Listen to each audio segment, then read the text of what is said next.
Kimuli Jumbo w'emyaka 40 nga mutuze ku kyalo Ngalo Nyambe ekisangibwa mu division y'e Gombe municipal y'e Nansana yabadde atwala omulambo gwa muwala we Paulina Namigaddo w'emyezi 5 ku kijja ky'abajjajja b'okuguziika oluvannyuma lw'okumufaako mu ddwaliro e Mulago wabula olw'obutaba na ssente yasazeewo okuguteeka mu nsawo mu abaagutambuliza. Kimuli asimbudde mu ddwaliro ku makya wabula nga bw'atuuse Matugga n'asooka ava mu takisi asobole okugula airtime abeeko n'abantu be baakubira amasimu okubaako byabategeeza kyokka ng'agenza okukomawo ng'emmotoka esimbudde. Amasannyalaze ne kakioski n'akengoye kati nenvaamu nga ndabya ka mobile money nfuneko airtime njagala kugamba abali eno banindekowa ekigogwa wengenda okuviiramu kati we nagenza ogulaawo airtime ng'aliwo abantu abalala baliwooko kyomwami mukumbuuza nkuterekoze kuba wonna oba nteeke ku akawunti ate nga ndaba ambuuza naye akyakola kubaki kubalala ningamba kambiveeko ninyerumu nkoleki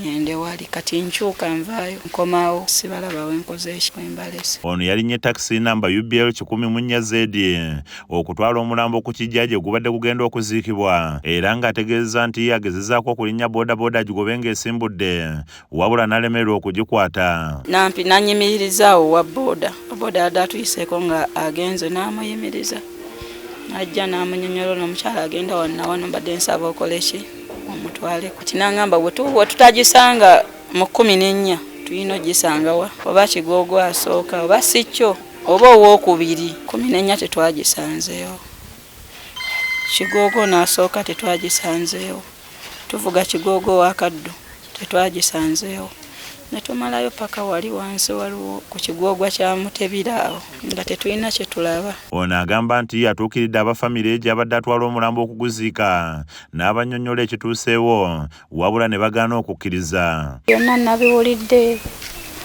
n'abamu nawulidde bagamba waawo oyo yateese omwana ku luminati n'abamu n'okugenda mu ddwaliro jjo kuba jjo twasituseero sibona nitugendayo nga bagamba n'omwana saamutwala ku muddiro teyalwala namuwadde ku luminati naye mutwala biki kyova n'abasitudde nembakola ki nembatwalayo bakakase. Kino kibawaliriza okugenda ku poliisi ne batandika okulondoola engeri Kimuli gye yabadde atambulamu nga beeyambisa kamera z'oku nguudo ne bazuula nti byabannyonnyodde bituufu.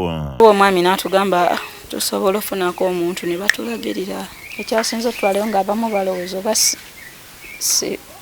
byemba nnyonnyola kale nga si bo balowooza si byebyo. Tutuukayo ne bakitubikulira kamera ng'eraga we nalinnyiddde ng'era ensawo ngiina ng'eraga ensawo ngiina n'omwami yanvuze ng'era bamulaba bulungi nejja n'eraga we naviiriddeko awo kuku. Abooluganda bano nga bakulembeddwamu Pose Kajjamagoba nga ye jjajja w'oluggya luno bagambye nti kyabeewuunyisizza okubategeeza nti omulambo gw'omwana waabwe gubuze wabula nga bagamba nti yatutte ensawo eno yandibanga yalowoozezza nti yabaddemu ebyamaguzi. Bajjo we baatubikidde twabikidde bannaffe nga tumanyi omuntu waffe afudde tugenda kuziika leeta ne batugamba nti akoze eki abuze. Bo bassenga b'omugenzi bagamba nti tebamanyi kyakuzzaako oluvannyuma lw'omulambo gw'omwana waabwe okubbibwa kuba tebamanyi wa kutandikira kugunoonya. Bukeezezza bwa nkokola tubadde ne mukyala waffe era nze mbadde naye tetugenda okunoonyaako era naye era tetunnaba kuggyayo mawulire malungi so kati kye tusaba bannamawulire okutuyamba mu mbeera eno. Bano basabye omuntu yenna anaagwa ku nsawo eno ng'erimu omulambo okubategeezaako kubanga kiba kibi nnyo omufu okufa n'otalaba malaalo ge.